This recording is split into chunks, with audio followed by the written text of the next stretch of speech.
Welcome back to another episode of Infidelity Tales Lab. We're thankful for your continued viewership. Before we begin, tell us, where in the world are you watching from? We love knowing our global reach. Now, let's dive into today's story. Chapter 1.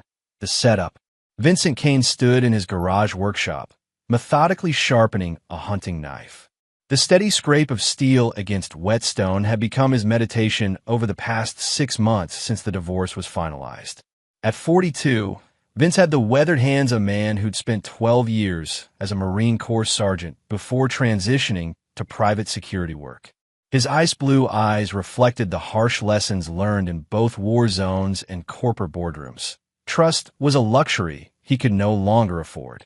The workshop was his sanctuary now, filled with precision tools and tactical equipment that most suburban neighbors would find unsettling. But Maple Grove was the kind of upscale community where people minded their own business, especially when it came to the divorced military veteran who kept to himself. His phone buzzed against the workbench.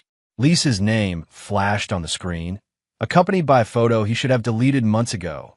Her perfectly styled blonde hair and practiced smile that had once made him believe in second chances. He'd given her plenty of those during their 7-year marriage, each one ending in deeper betrayal. "What do you want, Lisa?" His voice carried the same flat authority that had once commanded respect from Marines under fire. "Vince, I need a favor." Her voice had that artificial sweetness she used when she wanted something. "I know things ended badly between us, but this is about Emma." Emma, the 11-year-old stepdaughter he'd raised as his own until Lisa revealed the truth during their explosive divorce proceedings. Emma wasn't his biological child, a fact Lisa had hidden for 7 years while playing the devoted wife. The revelation had come during her affair with Rick Valdez, a smooth-talking personal trainer who'd been servicing more than just Lisa's fitness routine. "What about Emma?" Vince set down the knife, his instincts already on alert. Lisa never called unless she needed something, and she'd made it clear during the divorce that he was to have no contact with Emma. "I have to go out of town for work, a last-minute conference in Chicago.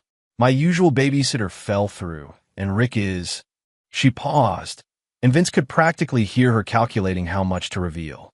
"Rick's dealing with some family emergency. I know it's asking a lot, but could you watch Emma tonight? Just until tomorrow afternoon." The request was so unexpected that Vince almost laughed. For months, Lisa had painted him as an unstable, potentially dangerous influence on Emma. She'd fought tooth and nail to ensure he had no visitation rights, claiming his military background made him unsuitable around children. Now she was asking him to babysit. "You've got some nerve calling me," he said, but his mind was already working through the angles. Lisa never did anything without multiple layers of motivation. "What's the real reason, Lisa? What aren't you telling me?" "Nothing." "God, Vince, can't you just help without making everything into some conspiracy? Emma asks about you sometimes, you know. She misses you." That hit harder than intended. Despite everything, Emma had been the one bright spot in his marriage to Lisa. The kid was smart, curious, and had looked up to him like he was her real father. Learning the truth about her parentage hadn't changed his feelings toward her. If anything, it made him angrier at Lisa for using Emma as a weapon in their divorce. "Where are you staying in Chicago?" he asked, already knowing he was going to agree. Not out of kindness to Lisa, but because something felt off about this whole situation. "The Marriott downtown. I can text you the details." "I really appreciate this, Vince. I'll drop her off around 6. After hanging up, Vince stared at the knife in his hands. Lisa was playing some kind of game. She always was. The question was whether this was just desperation or something more calculated. Either way, he'd be ready. He spent the next few hours preparing. His small 2-bedroom house was still presentable despite his recent hermit tendencies. He cleared the tactical magazines from the coffee table and locked away the more obvious weapons, though he kept his service pistol close. Old habits died hard. At exactly 6 o'clock, Lisa's silver BMW pulled into his driveway. Emma bounded out first, her dark hair in pigtails and a bright smile on her face that reminded Vince why he'd fallen for the family fantasy in the first place. "Vince!" Emma ran up and hugged him, and for a moment, the anger and cynicism melted away. Whatever games Lisa was playing, Emma was innocent in all of this. Lisa approached more cautiously, dressed in her typical business casual that probably cost more than most people's rent. She'd always been beautiful in a calculated way, the kind of woman who knew exactly how to use her looks to get what she wanted. "Thanks for this," she said, not quite meeting his eyes. "I'll be back tomorrow by 3. Emma's been looking forward to seeing you." She handed him Emma's overnight bag and started to leave, then turned back as if remembering something important. "Oh, and Vince, don't take her anywhere tonight, okay?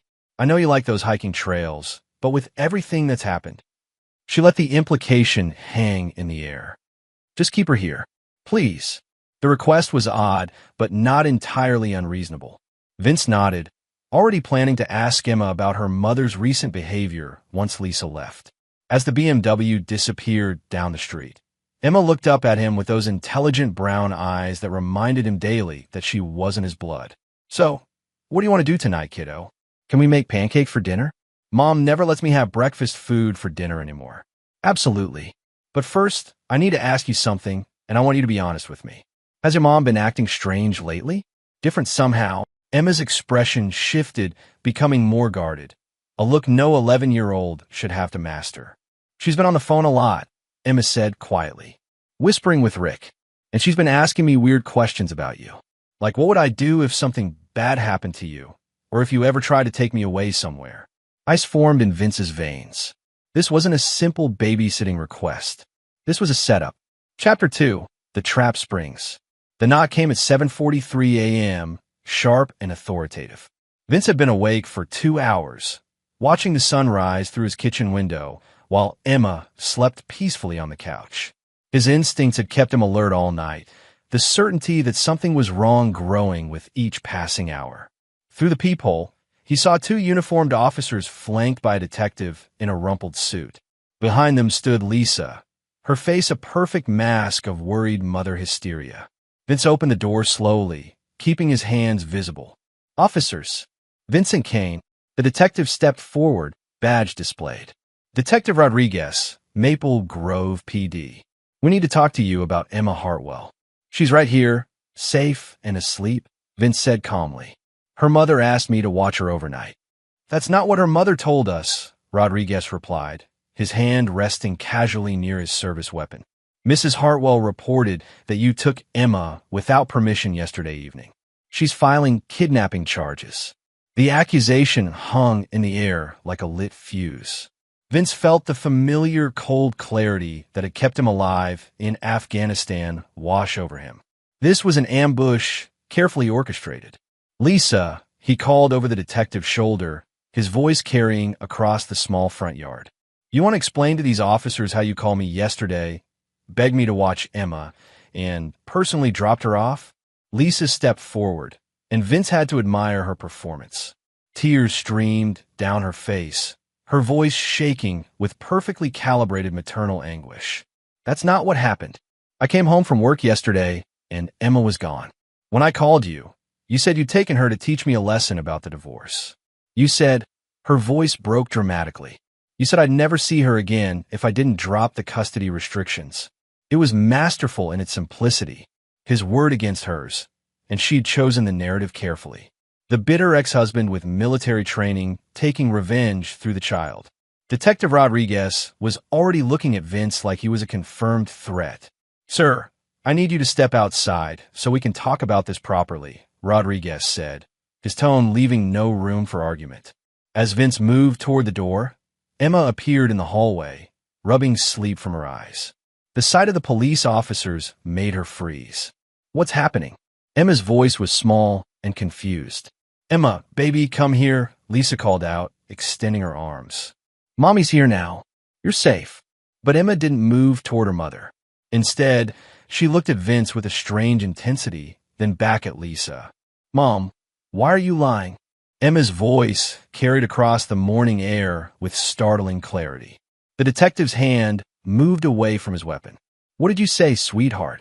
Emma walked to Vince's side, reaching into the small purse she always carried, a gift from her grandmother that Lisa had never been able to convince her to abandon. "Mom called Vince yesterday and asked him to watch me." I heard the whole conversation. Emma pulled out her phone, the latest iPhone that Lisa had bought to assuage her guilt over the divorce. I recorded it because Mom's been acting weird lately, and Vince taught me to always gather evidence when adults are being confusing. She held up the phone to Detective Rodriguez. Do you want to hear it? The color drained from Lisa's face as Emma pressed play. Her own voice filled the morning air, crystal clear through the phone speakers. Vince, I need a favor. I know things ended badly between us, but this is about Emma. I have to go out of town for work, a last-minute conference in Chicago. My usual babysitter fell through, and Rick is dealing with some family emergency. Could you watch Emma tonight? Just until tomorrow afternoon. The recording continued, capturing the entire conversation, including Lisa's specific request that Vince not take Emma anywhere. Detective Rodriguez looked from the phone to Lisa, his expression shifting from suspicion of Vince to something much colder. Ma'am, you want to explain why your story doesn't match what we just heard? Lisa's carefully constructed facade began to crack. That's not. Emma must have edited it somehow. Kids know how to do that with apps now. Mom, why are you lying? Emma repeated, her voice stronger now. And why didn't you come home last night? I called you 3 times, and you never answered. Ma'am, Detective Rodriguez said, his tone now carrying official weight. Filing a false police report is a felony. I think we need to have a more detailed conversation about what's really going on here. As the officers escorted Lisa toward their patrol car for questioning, she turned back toward Vince with a look of pure venom that revealed her true nature, the mask finally slipping completely. This isn't over, she hissed. Emma slipped her small hand into Vince's much larger one. I'm sorry, Vince. I know Mom's been planning something bad. She and Rick have been whispering about you for weeks.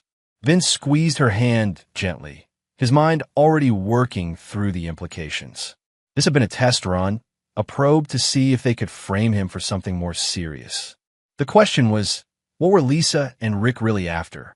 But as he looked down at Emma's upturned face, one thing became crystal clear. They made a fatal mistake involving her in their schemes. And Vince never forgave anyone who threatened the people he cared about. The war between him and Lisa was about to escalate, and she had no idea what kind of enemy she'd just made. Chapter 3. Unraveling the Web. Within hours of Lisa's humiliating arrest for filing a false report, Vince's phone started ringing. First, it was Lisa's lawyer, demanding Emma be turned over to Rick Valdez as her emergency guardian. Then came the threatening calls from numbers he didn't recognize, promising legal hell and worse if he didn't stay in his lane. But Vince Kane hadn't survived 3 tours in Afghanistan by backing down from threats. While Emma watched cartoons in his living room, he made his own calls to people Lisa couldn't imagine existed in her suburban world. Tommy Tank Morrison answered on the first ring. The former Marine had transitioned from military service to private investigation, specializing in the kind of background checks that went deeper than most people's comfort zones. Vince heard through the grapevine you're having domestic troubles. Tank's gravelly voice carried the weight of shared combat experience. What do you need? Full workup on Lisa Hartwell and Rick Valdez. Financial records, phone logs, travel history, everything going back 6 months.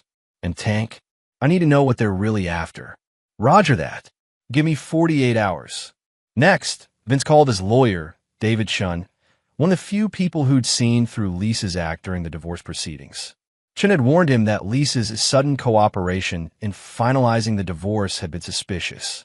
Vince, I heard about this morning's incident, Chun said without preamble. Are you and Emma safe? For now. But David, I need you to file for emergency custody of Emma.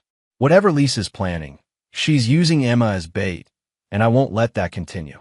Based on today's events, I think we have a strong case. But Vince, you need to know, Lisa's been busy since the divorce. She filed 3 separate complaints with Child Protective Services alleging you were mentally unstable and potentially dangerous to Emma. They were all dismissed for lack of evidence, but it establishes a pattern for her narrative, Vince finished. She's been building a case against me for months. That evening, after Emma fell asleep, Vince found himself studying the recorded conversation she'd captured. Something about the timing bothered him. He replayed it several times before realizing what had caught his attention. Background noise during Lisa's call.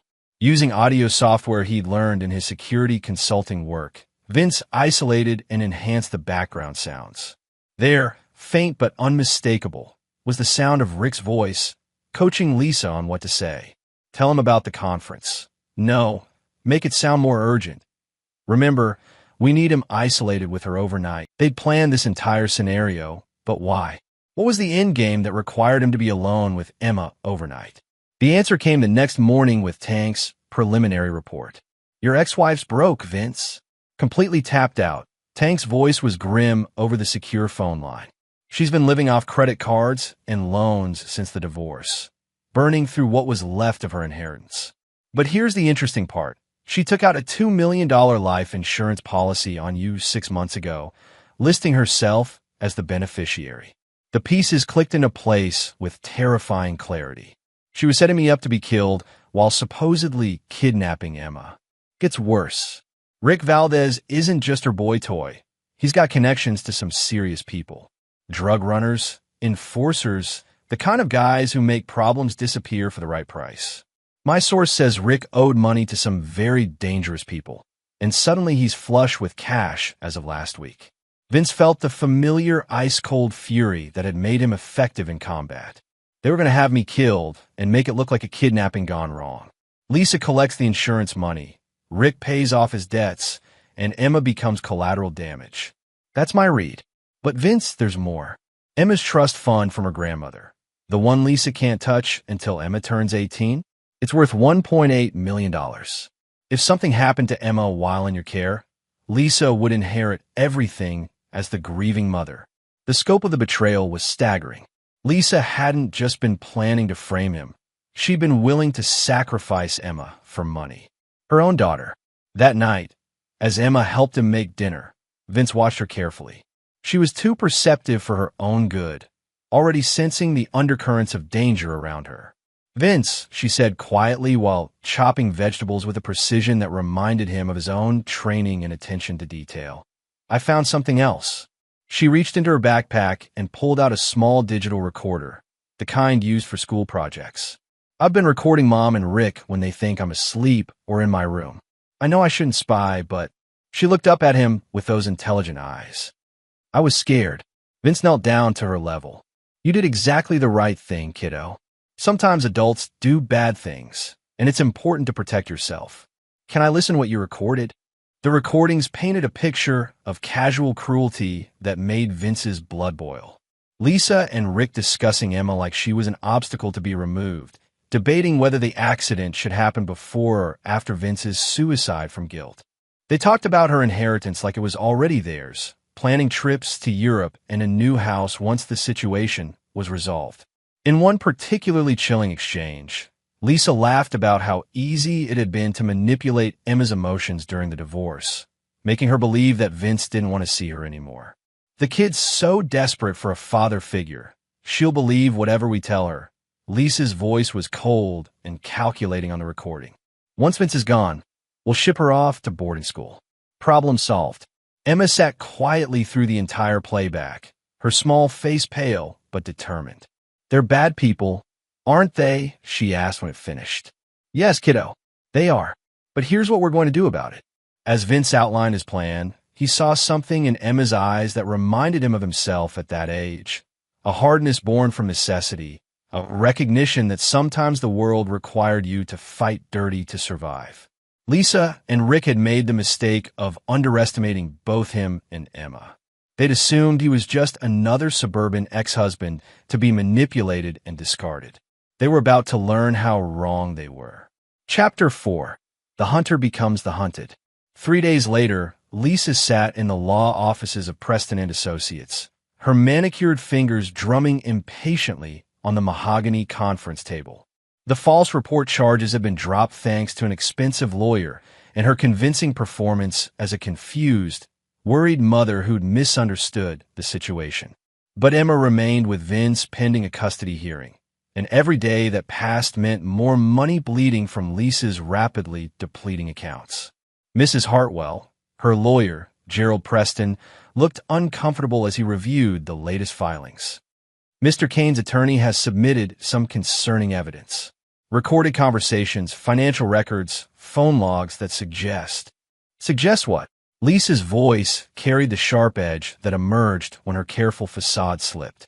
That you may have been planning to harm your ex-husband. And possibly Emma.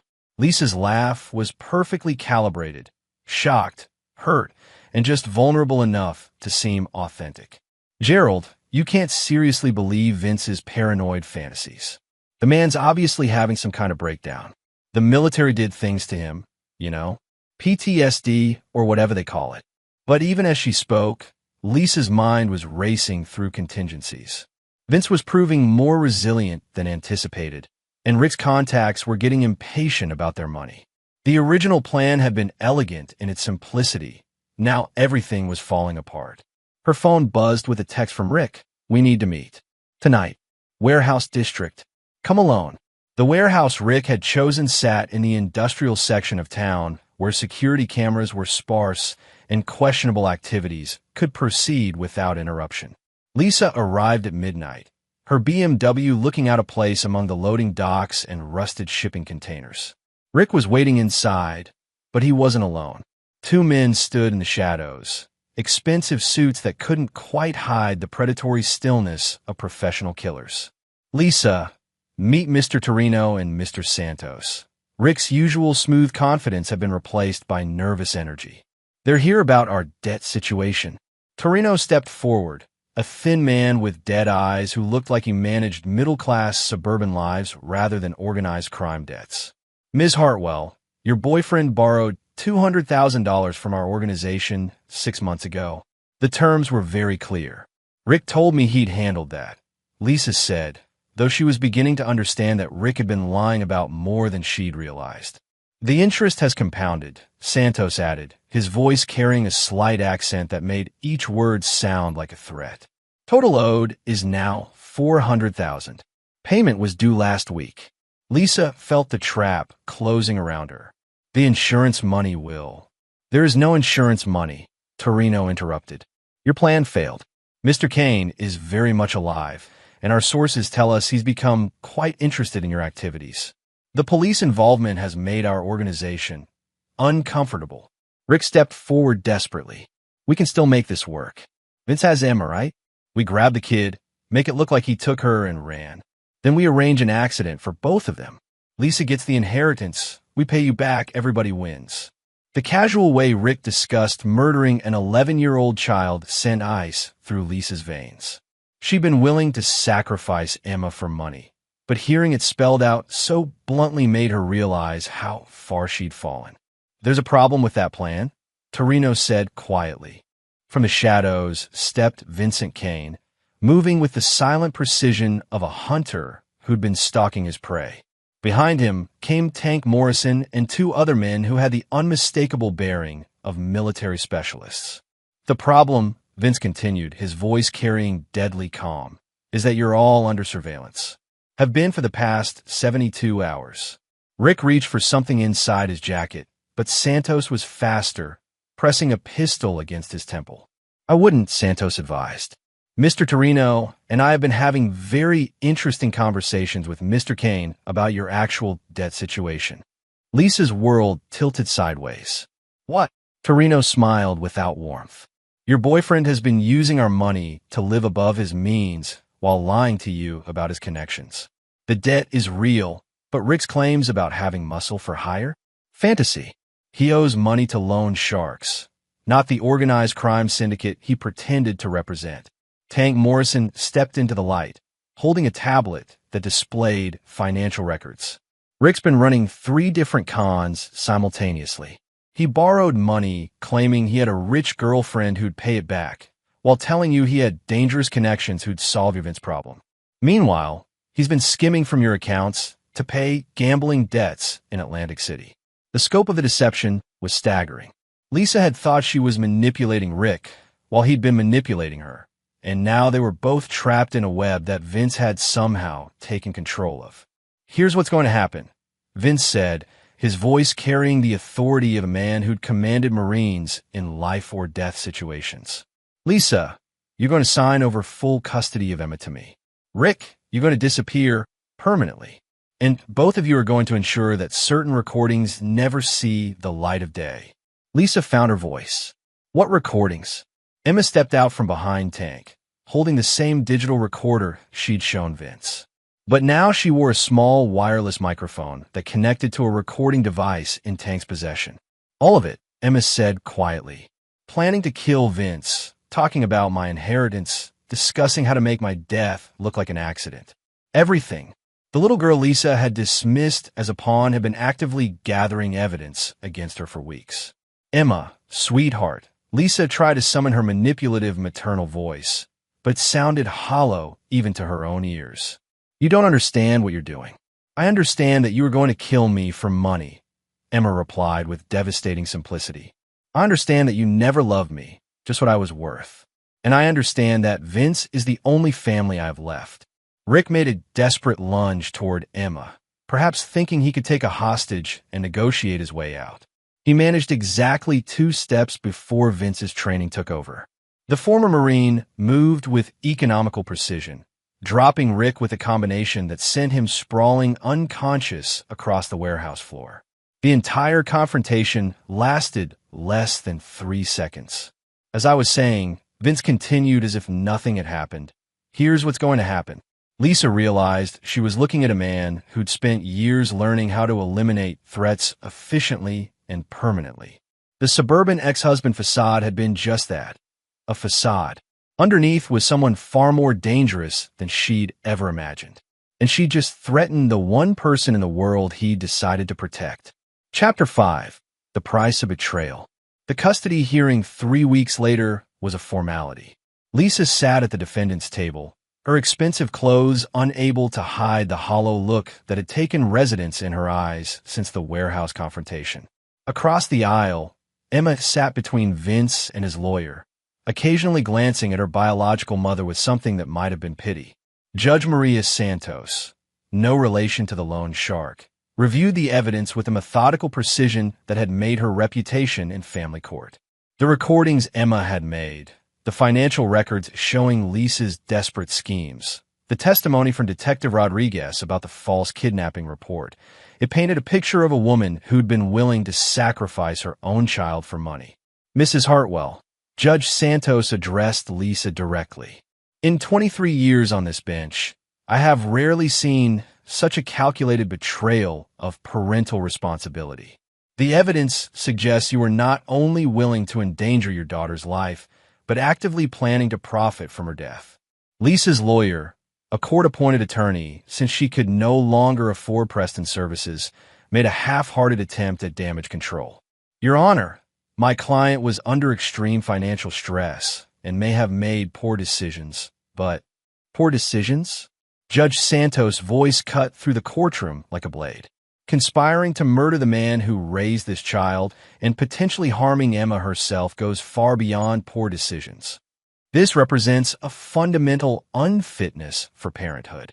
The judge turned to Emma, her expression softening. Young lady, you've shown remarkable courage and intelligence throughout this ordeal.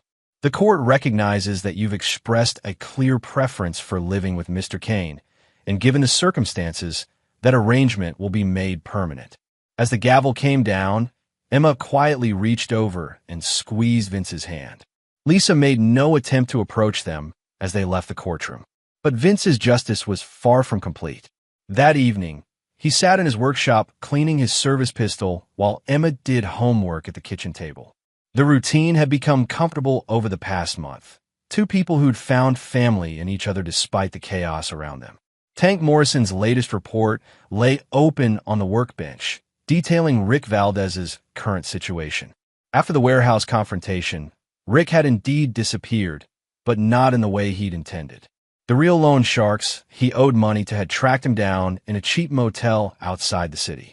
According to Tank sources, Rick's gambling debts had caught up with him in a particularly unforgiving way. Problem solved itself, Tank had noted in his typically understated manner. Lisa's situation required more finesse.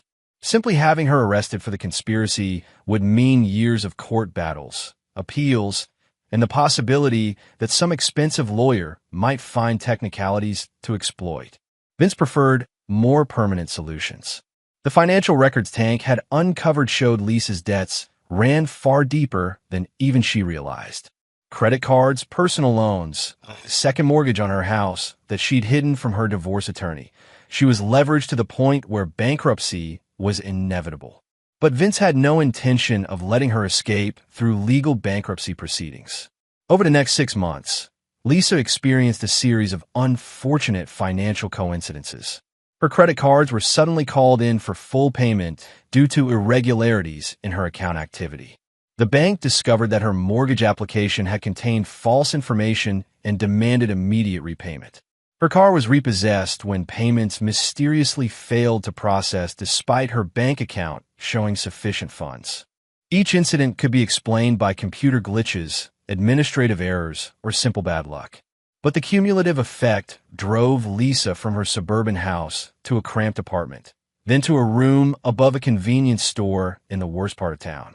Vince watched it all unfold with the patience of a sniper. Every phone call to collection agencies, every desperate attempt to find employment that paid enough to service her debts, every small humiliation as her middle-class life disintegrated. He monitored it all through resources Lisa couldn't imagine existed. The final stroke came when Lisa applied for a job at a high-end retail store, hoping her looks and sales experience would translate into enough income to stabilize her situation. The manager seemed interested until the background check revealed that Lisa Hartwell had been flagged in a database used by security companies, a database that noted her as a person of interest in insurance fraud investigations. The flag had been placed by a security consultant who specialized in financial crimes. A consultant who happened to be Vincent Kane. Emma, meanwhile, flourished in her new life. Her grades improved dramatically. She joined the school's robotics club and began taking martial arts classes that Vince suggested might be useful for a young woman to know. She never asked about her mother, though Vince knew she was aware that Lisa's life had taken a dramatic downturn. One evening, as they prepared dinner together, Emma looked up from the vegetables she was cutting with practiced precision. "Vince, do you think Mom knows you're the reason her life fell apart?" The question was asked with the casual directness that had become Emma's trademark since the custody battle. Vince paused in his own food preparation, considering how to answer. He'd never lied to Emma, and he wasn't about to start now. "I think she probably suspects," he said carefully, "but proving it would be impossible. Everything that's happened to her can be explained by her own poor choices catching up with her." Emma nodded thoughtfully. "Good. She deserves it." The cold satisfaction in Emma's voice would have been disturbing coming from most 11-year-olds. But Emma had been forced to grow up quickly, to understand that the world contained people who would hurt her for money, and that sometimes justice required taking matters into your own hands. "Emma," Vince said gently, "what your mother did was unforgivable. But the anger you're carrying, that can poison you if you let it. I dealt with her because she threatened you, but I don't want you to become someone who only knows how to solve problems through revenge." Emma considered this while continuing to work on dinner preparation. "I understand, but I'm glad she's paying for what she did. And I'm glad I have you now instead of her." That night, as Emma slept peacefully in her room, surrounded by books and science projects, Vince received a text from an unknown number. "I know what you did. We need to talk." It was signed L. Lisa wasn't done fighting. But then again, neither was Vince. Chapter 6. Cornered Prey. Lisa Hartwell stood in the alley behind Murphy's Diner, her designer clothes from 6 months ago replaced by thrift store bargains that hung loose on her diminishing frame. The steady erosion of her life had carved away the soft edges, revealing the desperate core that had always driven her decisions. The phone in her hand contained her last gambit, photos taken with a telephoto lens of Vince and Emma together, along with documentation of every financial disaster that had befallen her since the custody hearing. She'd spent her last $200 hiring a private investigator to trace the mysterious computer glitches and administrative errors that had destroyed her credit. The pattern was too precise to be coincidence, and she'd finally found a thread that connected back to Vincent Kane's security consulting business. When Vince emerged from the shadows at exactly midnight, Lisa felt a moment of satisfaction at the wariness in his movements. For once, she had something he needed to worry about. "You look like hell, Lisa," Vince observed, his voice carrying neither sympathy nor satisfaction, just the flat assessment of someone evaluating a potential threat. "Your handiwork," she replied, holding up the folder of evidence she'd compiled. "Very thorough, very careful, but not perfect." Vince stepped closer, and Lisa forced herself not to retreat. Even diminished by poverty and stress, she was still dangerous when cornered. More dangerous, perhaps, because she had nothing left to lose. "What do you want?" he asked. "Justice," Lisa said, then laughed bitterly at her own word choice. "Or maybe just revenge.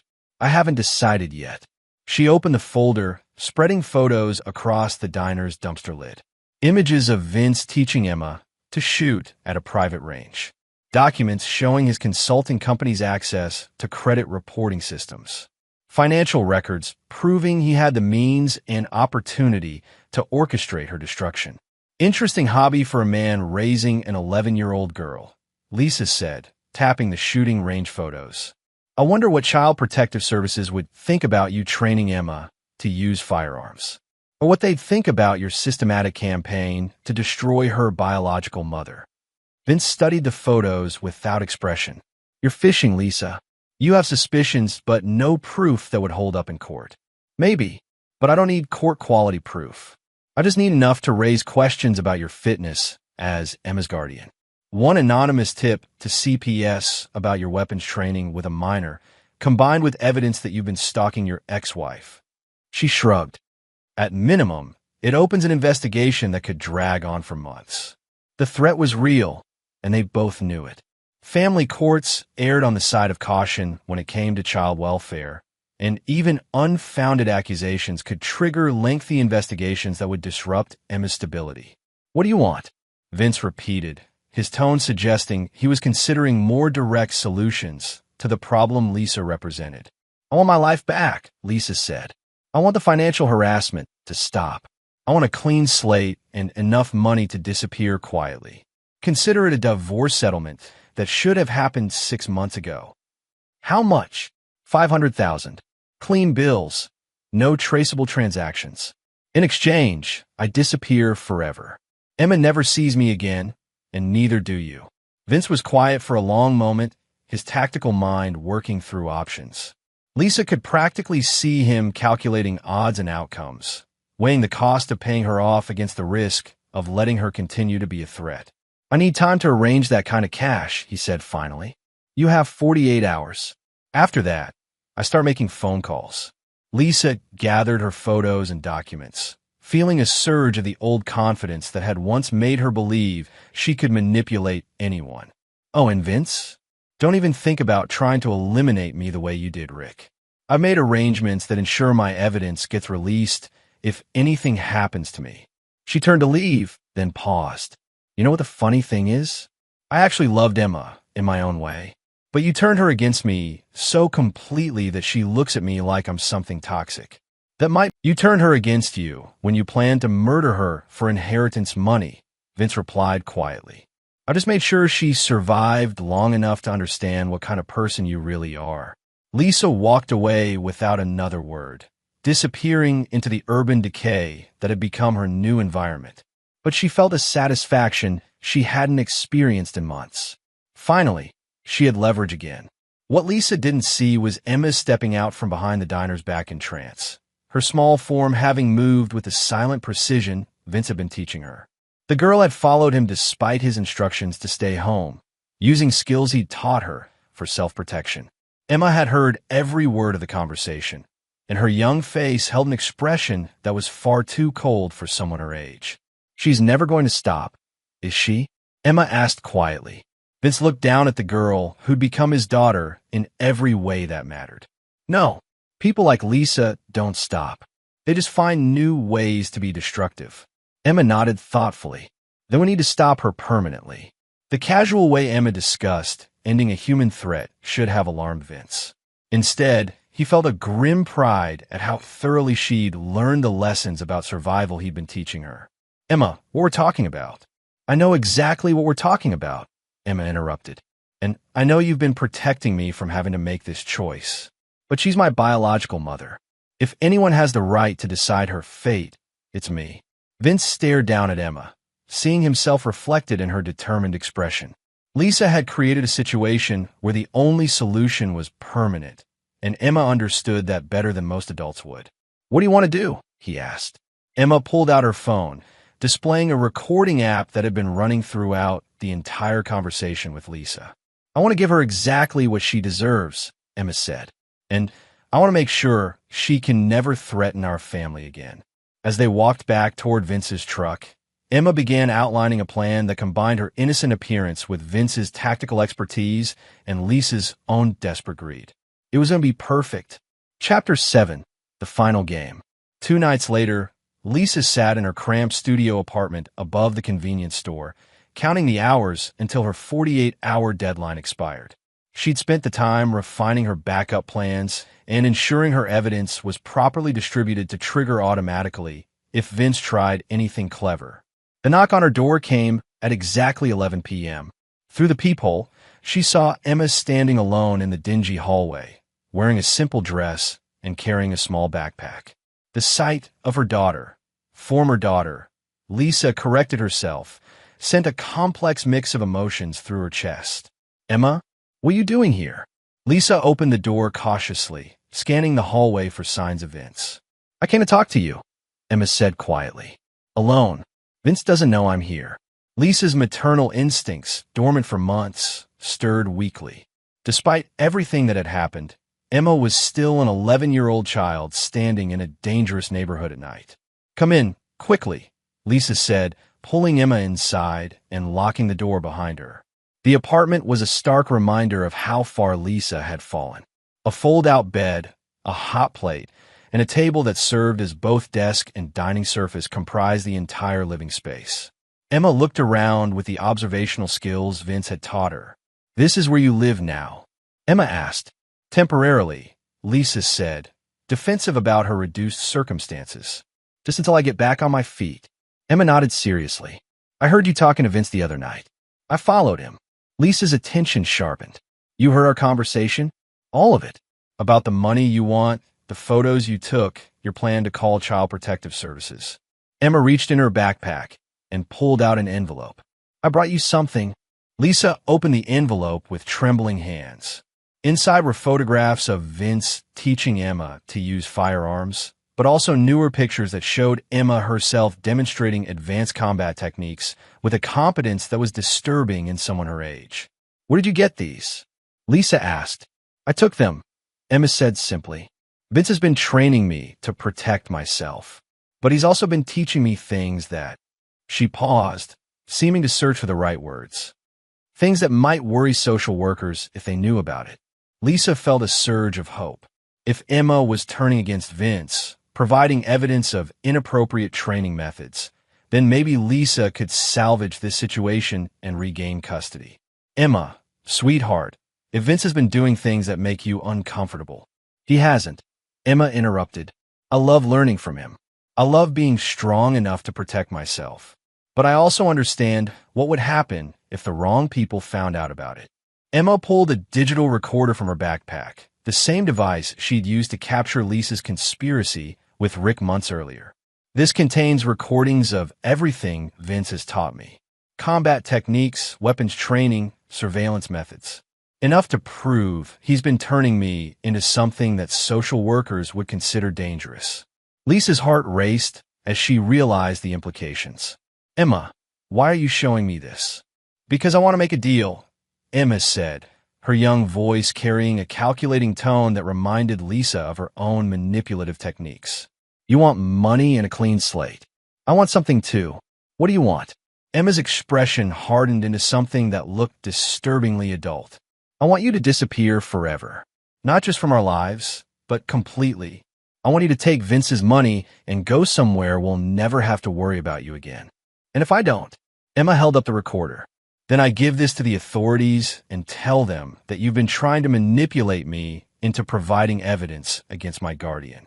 I'll say you've been stalking us, taking unauthorized photos, and trying to turn me against the man who saved me from your murder plot." The reversal was so complete that Lisa felt dizzy. Her own daughter was blackmailing her using techniques Lisa herself had taught through years of manipulation and schemes. Emma, you're 11 years old. You can't possibly understand. I understand that you tried to have me killed for money, Emma said with devastating clarity. I understand that you never loved me, just what I was worth. And I understand that you're never going to stop being a threat to the only real family I've ever had. Lisa stared at this child who spoke with the cold calculation of an adult predator. What happened to you? What did he turn you into? He turned me into someone who can't be victimized, Emma replied. Someone who won't let people hurt the people I love. Someone who deals with threats permanently. The implications of that last word hung in the air between them. You're threatening me, Lisa said, barely believing the situation. I'm giving you a choice, Emma corrected. Take the money, disappear, and live whatever life you can build somewhere else. Or refuse, and discover that you're not the only one in this family who knows how to eliminate problems. Lisa looked into Emma's eyes and saw something that chilled her to the bone. This wasn't a child making empty threats. This was someone who had been thoroughly trained by a man who'd learned problem-solving in military combat zones. How much money? Lisa asked quietly. Emma smiled, and for a moment she looked like the innocent child she should have been. 500,000, just like you asked for. Vince agreed it was a reasonable price to ensure our family's safety. And if I take it, you disappear. New identity, new life, whatever you want. But if you ever come back, if you ever try to contact me or Vince again, if you ever represent any kind of threat to our family. Emma's voice trailed off, leaving the consequence unspoken, but clearly understood. Lisa realized she was looking at the end result of her own choices. She created a situation where her own daughter had learned to view her as an enemy, to be neutralized rather than a mother to be loved. When? Lisa asked. Tomorrow night. Bring everything, all your evidence, all your backup plans, everything you've compiled against us. We'll make the exchange, and then you'll have exactly 24 hours to be out of the state.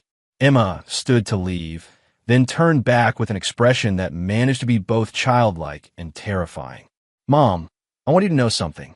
I don't hate you for what you tried to do to me. I understand that you're just someone who never learned how to love anything more than money. But I do love Vince, and I love the life we've built together. And I'll do anything to protect that. After Emma left, Lisa sat in her empty apartment, understanding that she'd lost more than custody, more than money, more than her comfortable suburban life. She'd lost the last person in the world who might have loved her despite her flaws. And she'd turned that person into someone capable of destroying her completely. Chapter 8.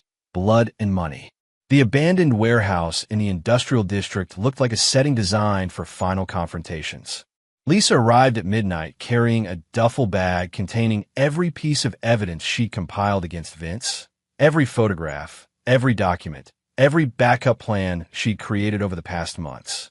Emma was waiting alone in the center of the vast space, a small figure dwarfed by the shadows and rusted machinery that surrounded her. A metal briefcase sat on a folding table beside her. You came, Emma said as Lisa approached. Did you think I wouldn't? I thought you might try something clever. Most desperate people do. Emma gestured to the briefcase. $500,000, just as promised. Small bills, non-sequential, completely untraceable. Lisa set down her duffel bag and opened the briefcase. The money was real. More cash than she'd seen in one place since her inheritance had been depleted. Enough to disappear completely and start over somewhere Vince Kane would never find her. Everything's in the bag, Lisa said. Photos, recordings, documents, contact information for the private investigator I hired. All my insurance policies in case something happened to me.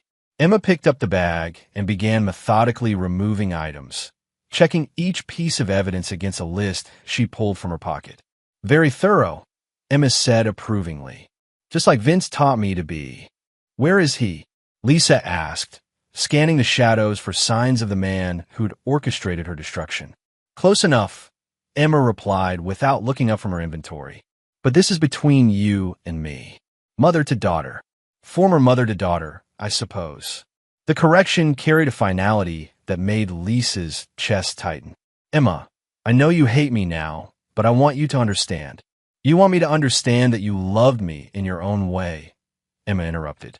That the money and the insurance policies and the murder plots were just desperation, not who you really are inside. Lisa nodded, surprised by Emma's perceptiveness. But here's what I understand, Emma continued, her voice carrying a coldness that belonged on someone decades older. You had a choice when Vince left you. You could have focused on being a good mother to me, building a life based on what we meant to each other.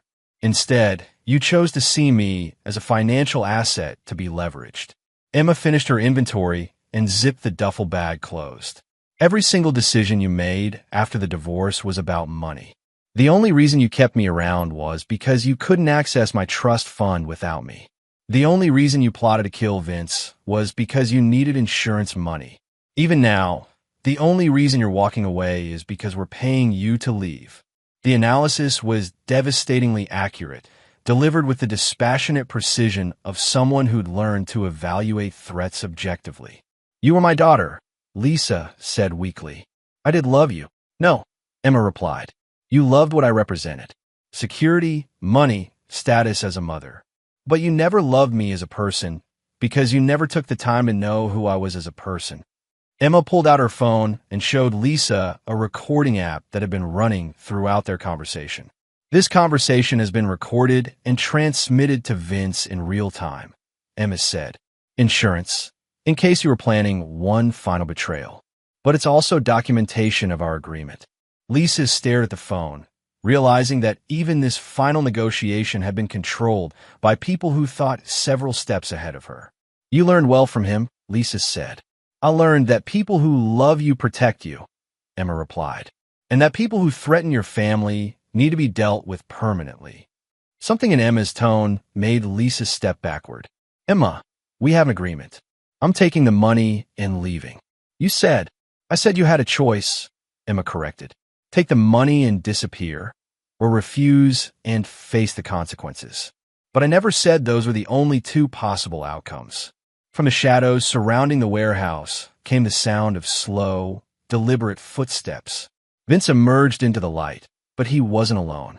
Tank Morrison and two other men flanked him, their postures suggesting this was more than a simple money exchange.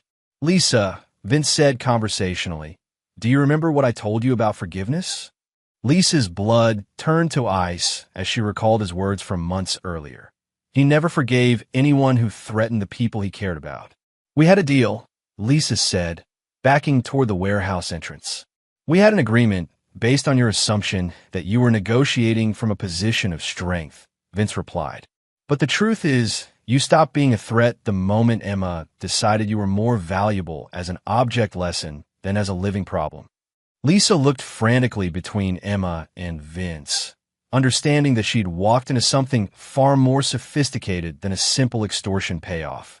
Emma, please, Lisa tried appealing to whatever maternal connection might still exist. I'm your mother. Emma's expression didn't change. My mother died the day she decided to murder me for money. You're just someone who used to live in her body. The men began closing in from multiple directions, moving with the coordinated precision of people who'd done this before.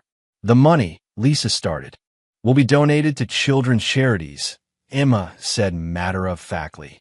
Specifically, organizations that help kids who've been abused by their parents. I thought that was appropriate. Lisa made a desperate run for the entrance, but Tank Morrison was already blocking her path. She spun around, looking for another exit, but found herself surrounded by people who viewed her elimination as a simple tactical problem to be solved. You're going to murder me, Lisa said, the reality finally sinking in. We're going to solve a problem, Vince corrected. You've demonstrated repeatedly that you'll never stop being a threat. To Emma, to our family, to innocent people you might manipulate in the future. This is just the logical conclusion of choices you made months ago. Emma walked over to Lisa, looking up at her with eyes that held no emotion whatsoever. I want you to know that I'm not doing this out of anger or revenge, Emma said quietly. I'm doing this because it's necessary. Because some problems can't be solved any other way. Because people like you don't change, they just find new ways to hurt people. Lisa fell to her knees, finally understanding that her 11-year-old daughter had become someone capable of ordering her execution with the same casual efficiency most children use to choose breakfast cereal. "Emma, please." "Goodbye, Lisa," Emma said, turning away as Tank Morrison stepped forward with the mechanical precision of someone completing a routine task. The last thing Lisa Hartwell heard was her daughter's voice, speaking to Vince with the tone of someone discussing weekend plans. "Can we get ice cream on the way home? I think I've earned it." Chapter 9. Family. 6 months later, Emma Kane sat in her new bedroom, putting the finishing touches on a science project about forensic evidence analysis. At 12, she'd grown taller and carried herself with the confident posture of someone who'd never again worry about being victimized by the adults in her life. The adoption papers had been finalized 3 weeks earlier, making her transformation from Emma Hartwell to Emma Kane legally official. The judge had commented on what a remarkable young woman she was, how mature and well-adjusted she seemed despite the tragedy of losing her biological mother in a car accident that had occurred while Lisa was fleeing the state. Vince knocked on her doorframe, holding 2 cups of hot chocolate. "How's the project coming?" "Almost finished," Emma said, accepting the cup and making space for him on her bed. "Mrs. Patterson says it's graduate-level work, but I think she's just being nice." Mrs. Patterson is a former FBI forensic analyst. If she says it's graduate-level work, then it probably is. Vince examined the detailed charts and analysis Emma had prepared. "You thinking about law enforcement for a career?" Emma considered the question seriously. "Maybe. Or maybe private security like you. I like the idea of protecting people who can't protect themselves." They sat in comfortable silence for a few minutes, looking out Emma's window at the suburban neighborhood where they'd built their new life. To outside observers, they were simply a devoted father and daughter who'd overcome tragedy together. "Any regrets?" Vince asked quietly. Emma knew he wasn't asking about her science project or her career plans. He was asking about Lisa, about the choices they'd made in that warehouse, about the line they'd crossed together. "No," Emma said without hesitation. "She would have kept coming back.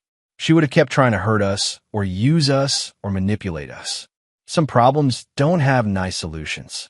Vince nodded, recognizing his own pragmatic worldview reflected in Emma's reasoning. "You know that what we did, what I taught you to do, it changes you. There's no going back to being someone who doesn't know how to solve problems permanently." "I know," Emma said, "but I also know that I never want to be helpless again. I never want to be someone who gets victimized because they're too naive or too weak to fight back." She leaned against Vince's shoulder, still young enough to seek comfort from her father figure despite the adult nature of their conversation. "Do you think I'm broken?" Emma asked. "Because I don't feel guilty about what happened to her." Vince was quiet for a long moment, considering how to answer honestly without damaging the remarkable young woman Emma was becoming. "I think you're someone who learned early that the world contains people who will hurt you if you let them," he said finally. "I think you're someone who decided to be strong enough to protect yourself and the people you love. Whether that makes you broken or just realistic, I'm not sure there's a difference anymore." Emma nodded thoughtfully. "Tank said something similar when he was teaching me surveillance techniques last week. He said most people go through life assuming everyone else shares their moral boundaries, and that makes them vulnerable to people who don't have any boundaries at all. Tank's right. Your biological mother was one of those people without boundaries. She was willing to murder both of us for money. That's not something you can negotiate with or rehabilitate or forgive your way out of." Emma's phone buzzed with a text message. She glanced at it and smiled. "Tank wants to know if I'm ready for advanced firearms training next weekend. He thinks I should learn long-range shooting in case I ever need to solve problems from a distance." The casual way Emma discussed learning sniper techniques should have been alarming. Instead, Vince felt pride at how thoroughly she'd embraced the reality of their world. "What do you think?" he asked. "I think it's a useful skill to have," Emma replied pragmatically. "You never know when you might need to protect your family from people who won't listen to reason." As they finished their hot chocolate and Emma returned to her science project, Vince reflected on the strange path that had brought them to this moment.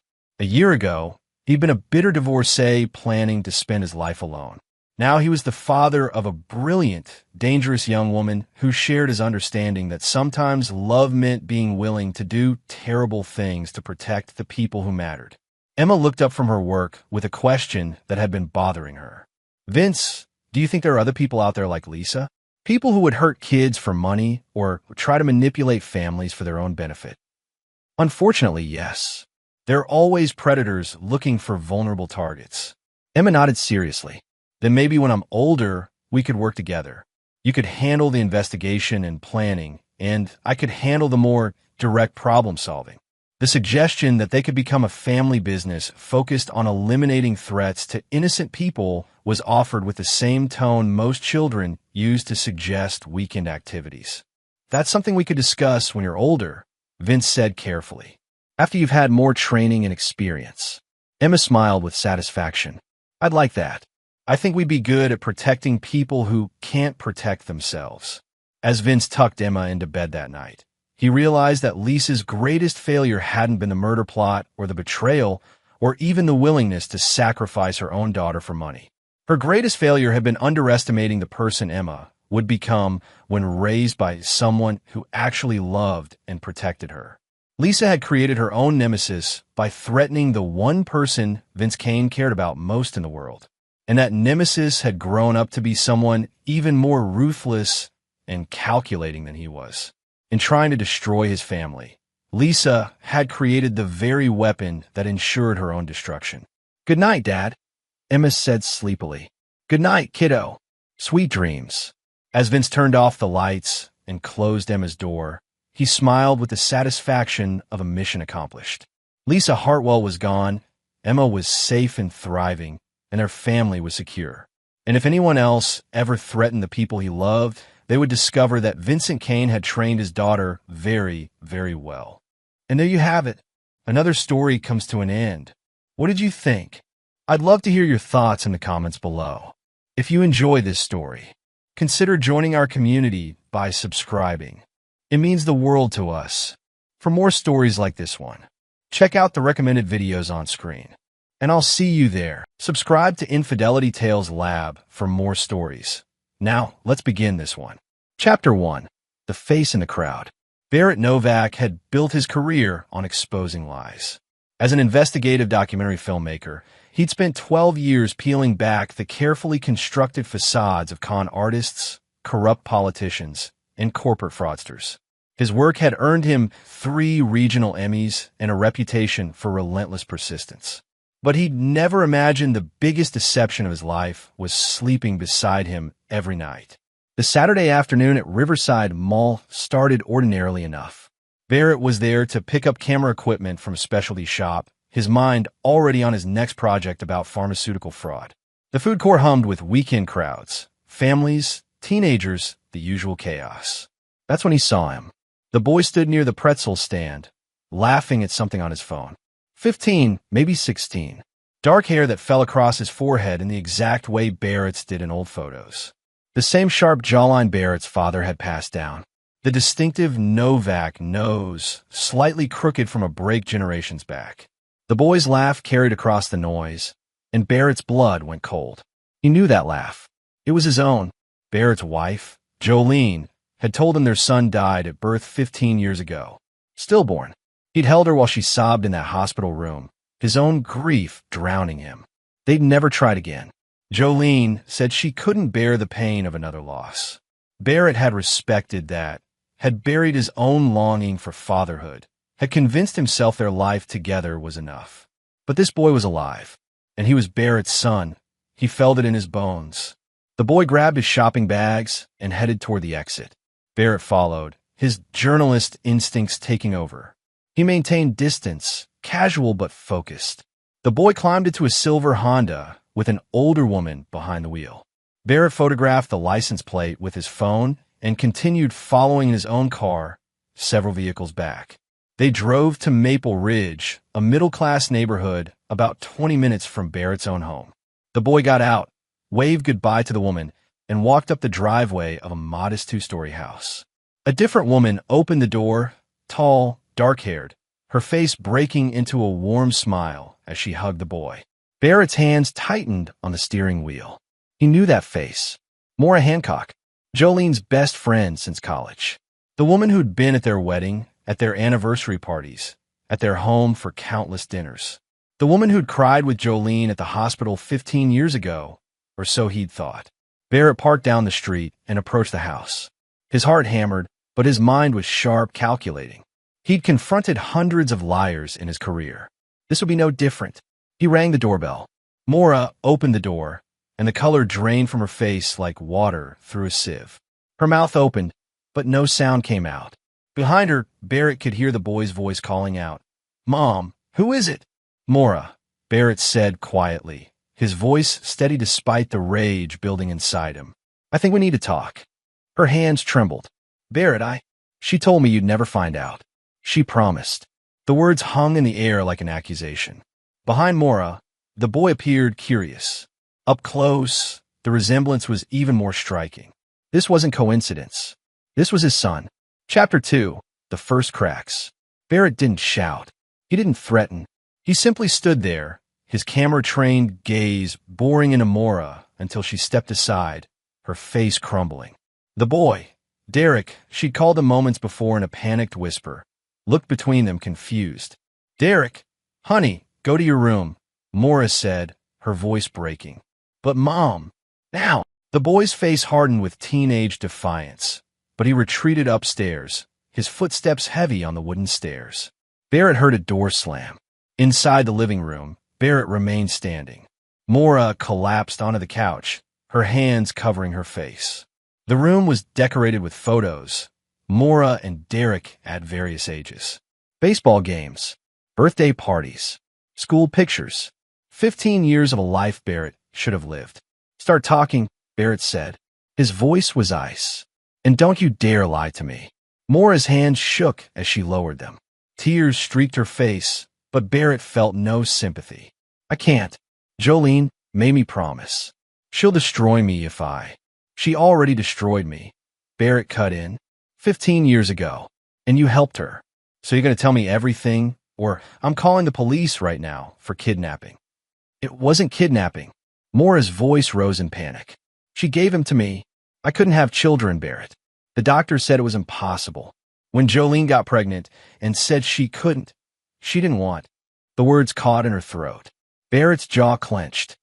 "Didn't want what?" "A baby." Maura's voice dropped to a whisper. She'd just gotten the promotion to senior architect at Morrison & Wright. She said motherhood would destroy everything she'd worked for. She was going to have an abortion, but I begged her. I told her I'd take the baby, raise him as mine, and no one would ever know. The room seemed to tilt. Barrett gripped the back of a chair to steady himself. In the hospital, the stillbirth. She bribed a nurse. Dr. Francis Warner owed her a favor. Jolene had designed Warner's medical complex for free. They faked the records, said the baby was stillborn. Jolene delivered Derek, handed him to me, and walked away. Maura's voice was hollow. She visited a few times the first year, but then she said it was too risky, too painful. She asked me to move away, start fresh somewhere you'd never accidentally see us. But you didn't move. I couldn't afford to. And Jolene, she stopped helping financially after the first 2 years. Said she'd done her part. Bitterness crept into Maura's voice. Meanwhile, she went on with her perfect life. Perfect career. Perfect marriage. Perfect lie. Barrett's mind raced, piecing it together with the cold precision that made him an exceptional investigator. And me? She watched me grieve for a child who was alive. Maura wouldn't meet his eyes. She said you'd never understand. That you'd force her to give up her career, that you'd make her be someone she wasn't. So she made me a widower of a ghost. Barrett's voice was barely audible, more dangerous in its quietness than any shout. And you went along with it. For 15 years. I wanted a child. Maura's voice broke. I would have done anything. You stole my son. The words landed like a physical blow. Maura flinched, tears streaming freely now. I gave him a good life. I love him. He's happy. Built on a lie. Barrett pulled out his phone. I'm a documentary filmmaker, Maura. Do you know what I do? I expose fraud. I unravel conspiracies. And I never, ever lose. He started typing. Here's what's going to happen. You're going to tell me everything. Dates, documents, everyone involved. The nurse. The doctor. Bank records showing Jolene's payments. Everything. She'll sue me. She'll take Derek away. She should never have had him to begin with. Barrett's composure finally cracked, his voice rising. That's my son upstairs. My blood. And you both stole 15 years from me. Maura sobbed, her entire body shaking. Upstairs, Barrett heard a door open. Derek was listening. Good. The boy deserved to know the truth, too. Barrett lowered his voice again, cold and controlled. You have a choice, Maura. Help me expose what Jolene did, or go down with her. Because I'm burning this lie to the ground, and you're either with me or you're ash. Chapter 3. The Deeper Truth. Barrett didn't go home that night. He couldn't face Jolene yet, not without every piece of the puzzle. Instead, he checked into a hotel and opened his laptop, doing what he did best, investigating. Maura had cracked faster than he'd expected. Fear of losing Derek had overwhelmed her loyalty to Jolene. She'd given him copies of everything: birth certificates, the original hospital records before they were altered, text messages Jolene had sent over the years threatening to take Derek back if Maura ever talked. There were financial records showing Jolene's payments to Dr. Francis Warner and a nurse named Nina Ferguson. The conspiracy was documented, almost as if Jolene had been too arrogant to think anyone would ever connect the dots. But as Barrett dug deeper, cross-referencing dates and financial transactions, a new pattern emerged, one that made his blood run colder. 3 months before Jolene's pregnancy, her mother, Agnes Simmons, had been diagnosed with terminal cancer. Agnes was wealthy, a real estate mogul who'd built an empire from nothing. Her will had been straightforward. Her entire estate, worth approximately $12 million, would be divided equally among her children. But there was one clause that changed everything. Barrett found it in a scanned copy of the will buried in public records. Any grandchild born of my daughter Jolene Novak shall inherit an additional trust of $4 million to be managed by the child's mother until the child reaches age 18. The dates aligned perfectly. Agnes died 4 months after Derek's supposed stillbirth. Jolene had attended the funeral, played the grieving daughter who'd lost both mother and child. She'd inherited her share of the estate, $4 million, but the additional $4 million trust dissolved since there was no living grandchild. Except there was. Derek was alive, hidden away with Maura. Barrett leaned back, the hotel room suddenly too small. Jolene hadn't just given up their son because of her career. She'd done it to prevent him from inheriting money she wanted for herself. She'd stolen from her own child. His phone rang. It was his investigator friend, Devin Levy, a former FBI agent who sometimes helped with Barrett's documentaries. You working on something without me, Novak? Devin's voice was gruff, but friendly. I need your help, Barrett said. Off the books. That kind of case, huh? What do you need? Background check on Dr. Francis Warner and Nurse Nina Ferguson. Specifically, what Jolene Novak might have had on them 15 years ago. Barrett paused, and I need you to find out if there are any other victims.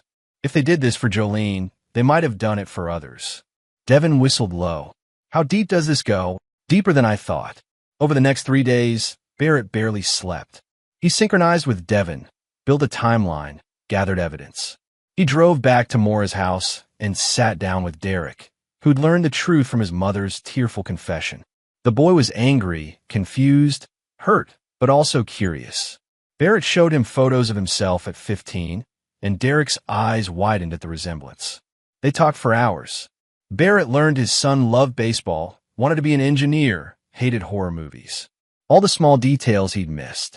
Are you going to take me away from my mom? Derek asked finally, his voice small.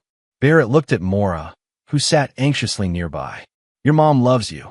She made terrible choices, but she gave you a good life. He turned back to Derek. I'm not here to destroy your world.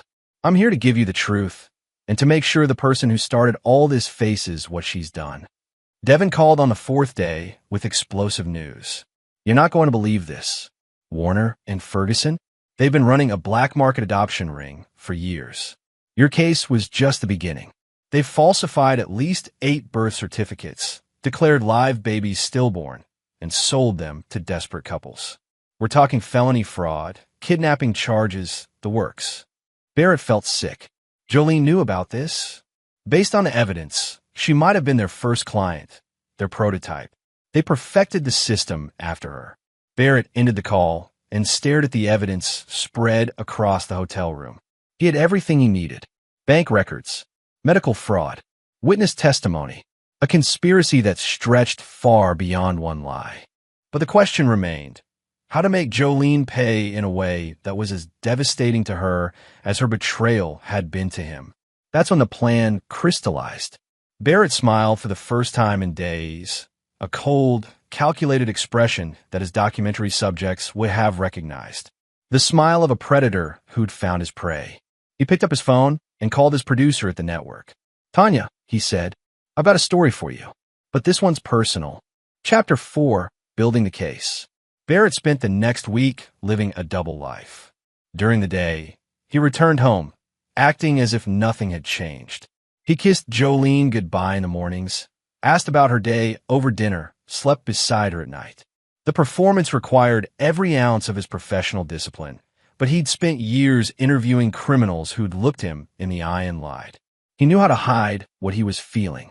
What Jolene didn't know was that Barrett was recording everything.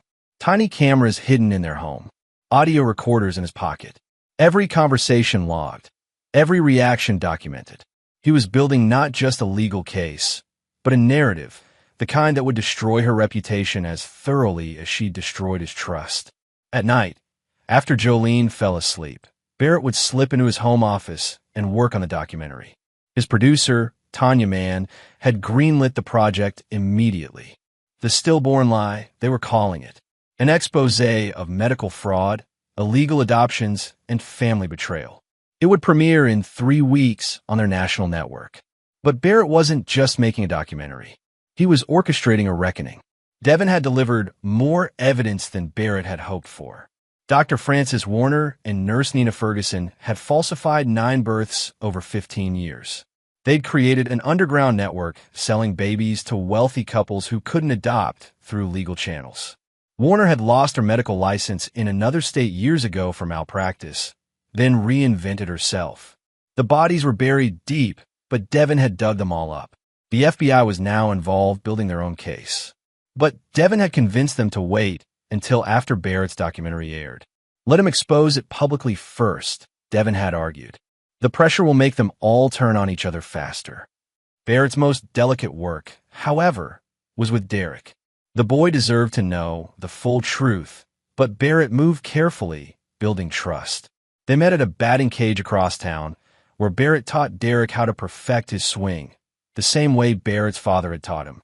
"Why didn't you want me?" Derek asked one afternoon, his voice cracking. Barrett caught the ball Derek had missed, turning it over in his hands. "Your mother, Jolene, she valued her ambitions more than anything else. That's not your fault. That's her emptiness. Maura says she was just scared. Maura's making excuses." Barrett looked directly at his son. Being scared doesn't justify lying for 15 years. It doesn't justify stealing your inheritance or denying you your real family. You deserved better. Derek swung hard, connecting with the ball with a satisfying crack. "What are you going to do to her?" Barrett smiled that cold smile again. "I'm going to expose exactly who she is. To everyone." The trap Barrett was setting was multi-layered. He convinced Maura to wear a wire during her next meeting with Jolene. A meeting Barrett had orchestrated by having Maura send a panicked text claiming Derek was asking questions about his father. The meeting took place at a coffee shop. Barrett sat in a van nearby, headphones on, recording every word. "You have to be more careful," Jolene hissed at Maura. "We agreed he'd never know. He's 15, Jolene. He's asking why he doesn't look like me. Why there's no father in the picture. So lie better. That's what you signed up for. I didn't sign up to steal a child's inheritance." Maura's voice rose, and Barrett felt a grim satisfaction. She was following the script he'd given her perfectly. Agnes's will specified $4 million for Derek. "Where is it?" There was silence. Then Jolene's voice, colder than Barrett had ever heard it. "That money was better served investing in my career. Derek's been fine without it. It wasn't yours to take. I gave you a child when you couldn't have one. That's payment enough." Jolene's chair scraped. "If you expose this, Maura, I'll destroy you. I'll claim you kidnapped him. I'll make sure you never see Derek again. Barrett had what he needed. A confession. Threat. Evidence of the financial fraud. Chapter 5. The Woman Behind the Mask. Barrett needed more than just evidence for the documentary. He needed context, background, the why behind Jolene's betrayal. So he did what he did best. He investigated his own wife. What he found painted a picture he'd never fully seen. Jolene Simmons had grown up in her mother Agnes's shadow. Agnes was a force of nature, a self-made millionaire who dominated every room she entered. She'd raised her children with iron discipline and impossible standards. Jolene's older sister, Sharon Collier, had rebelled and been cut off. Jolene had conformed, excelled, and still never felt it was enough. Barrett found journals Jolene had hidden in her office at work. He'd used his documentary credentials to gain access, claiming to be researching architectural practices. The journals revealed a woman consumed by the need to prove herself. Every achievement was measured against her mother's expectations. Every success felt hollow. When Jolene discovered she was pregnant, the entries became frantic. I can't do this. I can't be her. I won't give up everything I've worked for to become a mother. Like she was distant, critical, never satisfied. I'd rather not be a mother at all. But there was more. Barrett found emails between Jolene and a man named Preston Fitzpatrick, one of her colleagues at the architecture firm. The affair had started a year before Derek's birth and continued for months after. The emails were passionate, obsessive, and made clear that Preston wanted Jolene to leave Barrett. You're wasting your life with him, Preston had written. He's content with his small documentaries and smaller ambitions. You deserve someone who matches your drive. Jolene had responded, I can't leave him yet. Not until I have the inheritance secured. Once mother's gone and the money's transferred, I'll be free. Barrett read the email 3 times, each word a fresh cut. She'd stayed with him for financial security while planning her exit. The pregnancy had complicated things, threatened her timeline. So she'd eliminated the complication. He traced Preston Fitzpatrick's current location, still at the same architecture firm, now a senior partner. Still in Jolene's life, attending the same professional conferences. The affair had never truly ended. It had just gone underground. Barrett added Preston to his list of targets. He also dug into Jolene's sister, Sharon. They'd been estranged for years, but Barrett tracked her down to a small art gallery she owned upstate. He drove there on a Saturday, finding a woman who looked like an older, more worn version of Jolene. I wondered if you'd show up eventually, Sharon said when Barrett introduced himself. She finally screw you over too?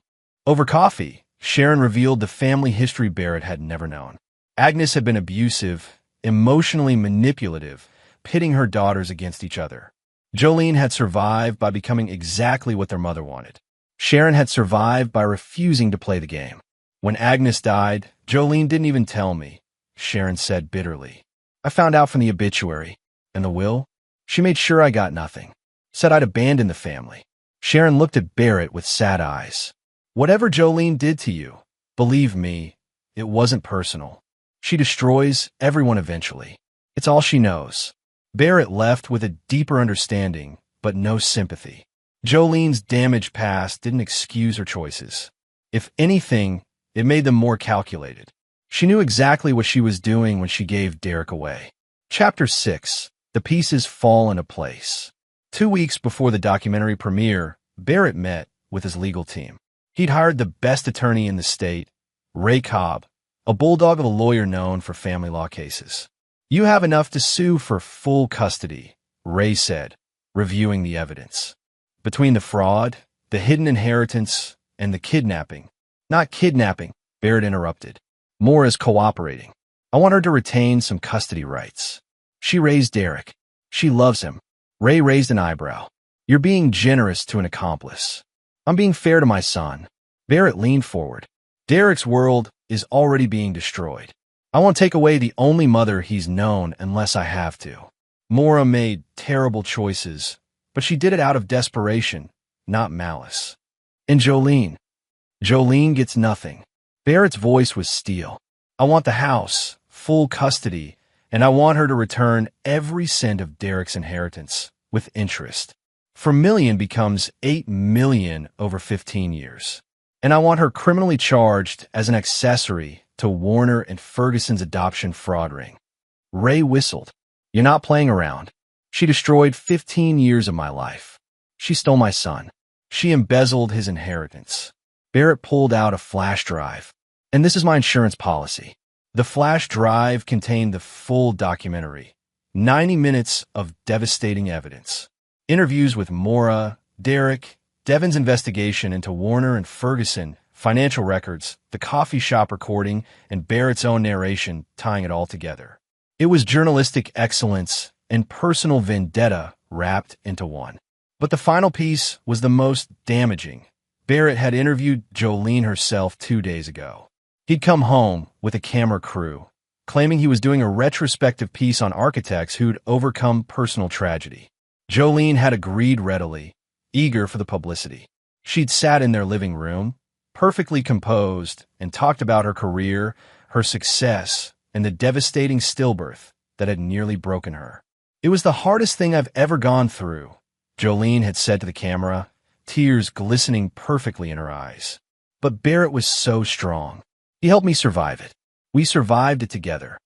Barrett had nodded sympathetically from behind the camera, letting her perform, letting her lie to millions of future viewers. Because when the documentary cut from her tearful interview to footage of Derek, alive, healthy, playing baseball, the lie would become undeniable. The day before the premiere, Barrett made his final move. He'd invited Jolene's entire professional circle to a private screening, her firm, colleagues, clients. He'd told them it was a special documentary about architecture and family, a surprise for Jolene. He'd also invited the FBI, ready to make arrests as soon as the credits rolled. And he'd invited Derek, who sat beside him now as they waited for the screening to begin. You sure you're ready for this? Barrett asked his son quietly. Derek nodded, his jaw set in a way that reminded Barrett of himself. I want to see her face when everyone knows what she did. Barrett squeezed his shoulder. The lights dimmed. On the screen, the title appeared, The Stillborn Lie, a documentary by Barrett Novak. Jolene sat in the front row, smiling, expecting a celebration. She had no idea her entire world was about to collapse. Chapter 7, The Trap Springs. The documentary began with soft music and a black screen. Then Barrett's voice. 15 years ago, I lost my son. Or so I was told. Jolene's smile faltered slightly as her own face appeared on screen. The interview from 2 days ago. Her rehearsed tears. Her perfect lies about the stillbirth. The audience watched silently, confused about where this was going. Then the screen cut to Derek standing in a baseball field.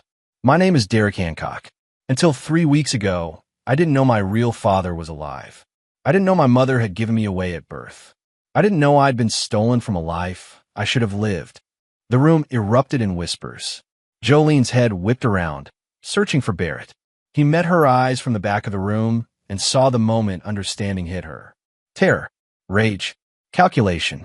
She started to stand, but Devin Levy, sitting beside her in plain clothes, put a firm hand on her shoulder. I think you should watch, Devin said quietly. The documentary was merciless. It showed the medical records before and after the falsification. It showed the financial transactions to Warner and Ferguson. It revealed the adoption fraud ring, with photos of 8 other families torn apart by lies. It showed Barrett's investigation, his discovery, his confrontation with Maura. And then it showed the coffee shop recording. Jolene's voice, crystal clear, that money was better served investing in my career. Derek's been fine without it. The audience gasped. Barrett watched Jolene's colleagues lean away from her, their faces twisting with disgust and shock. He watched Preston Fitzpatrick, sitting 3 rows back, go pale. But Barrett had saved the most damaging revelation for last. The documentary showed the emails between Jolene and Preston, their affair, her calculated plan to leave Barrett once she secured the inheritance.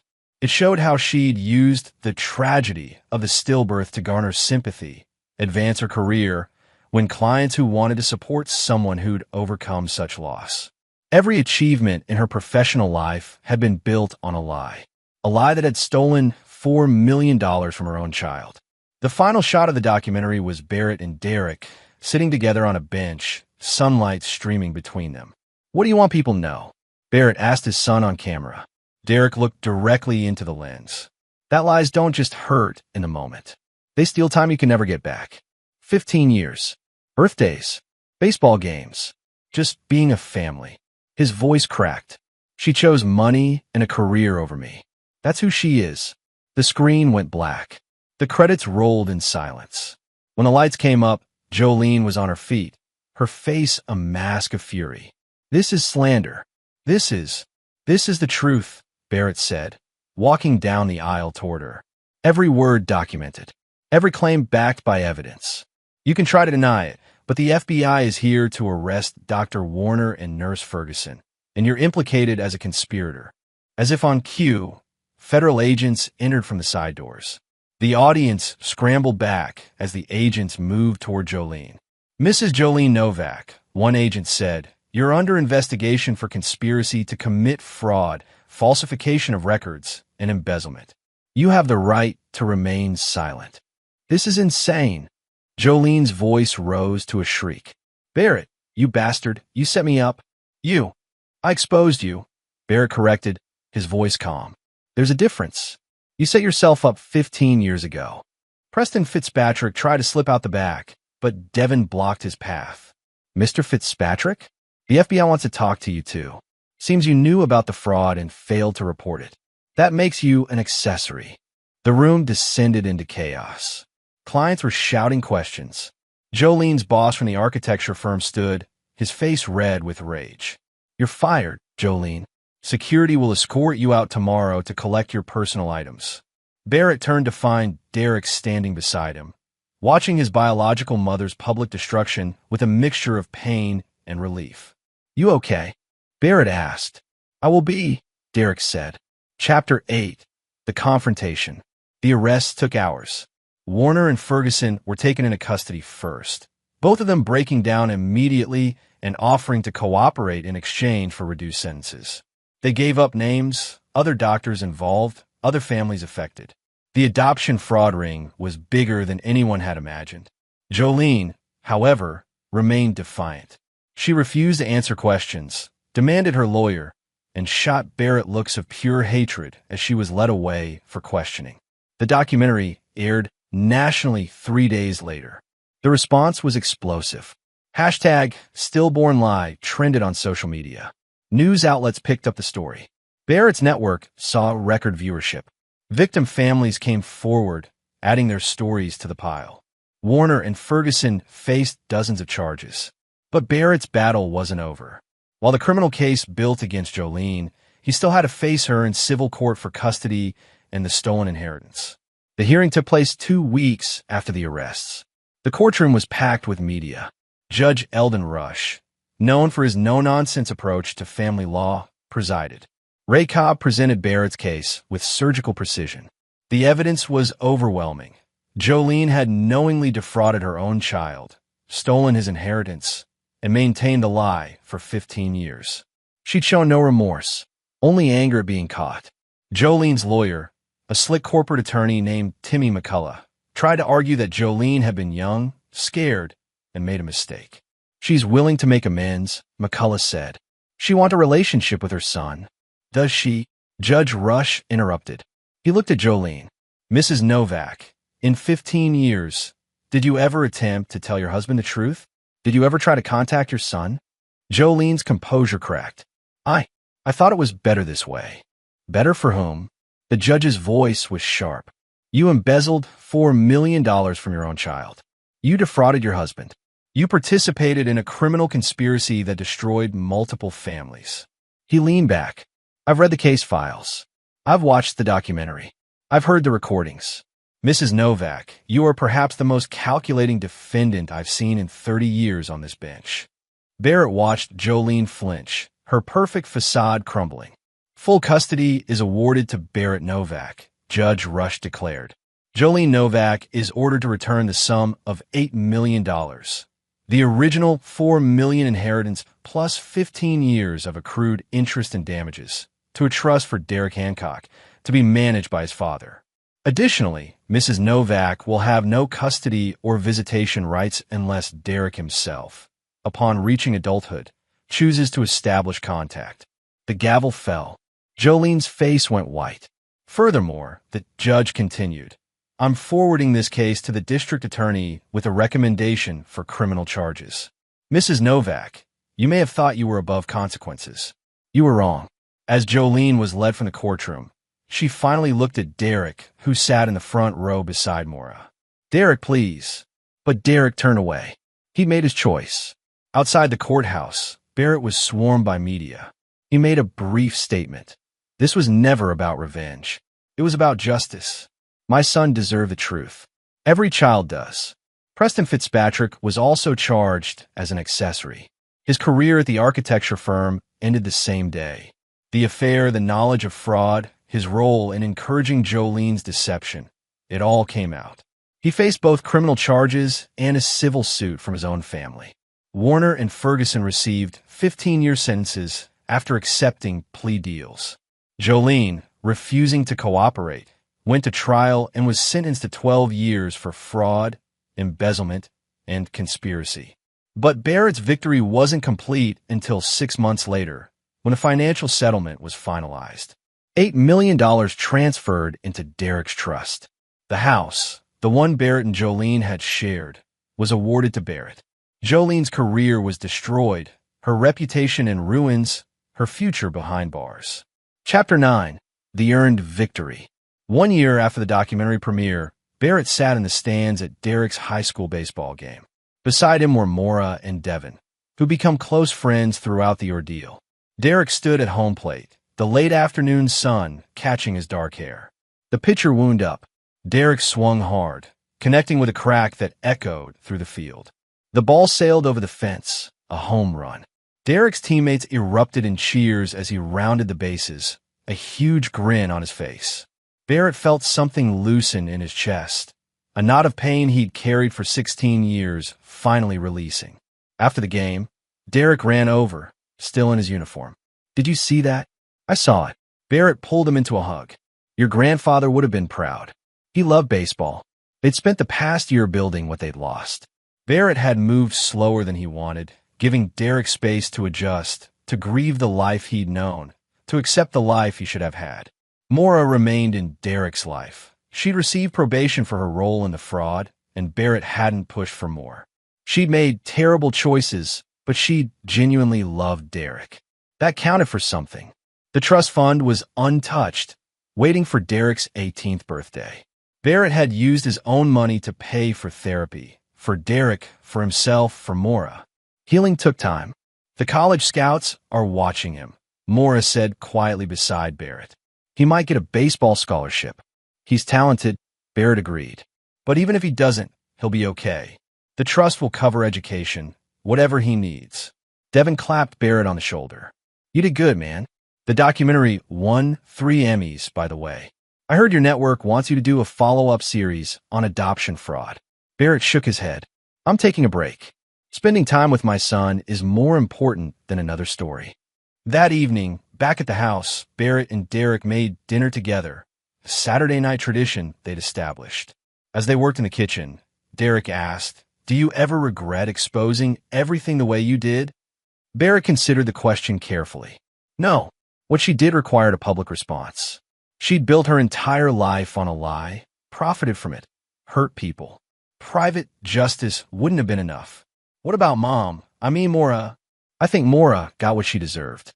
Consequences, but also a chance to make amends. She's doing that by being honest now, by supporting you.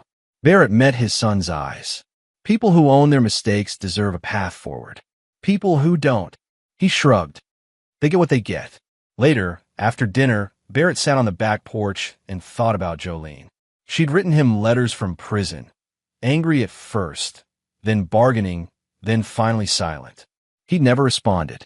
There was nothing left to say to her. Sharon, Jolene's sister, had reached out several months ago. She'd watched the documentary and wept, she said. She testified against Jolene at the trial, revealing more about their mother's abuse, the toxic family dynamics. She'd started rebuilding a relationship with Derek, an aunt he never knew he had. The ripples of truth had spread farther than Barrett had imagined. Other families from Warner and Ferguson's fraud ring had received justice.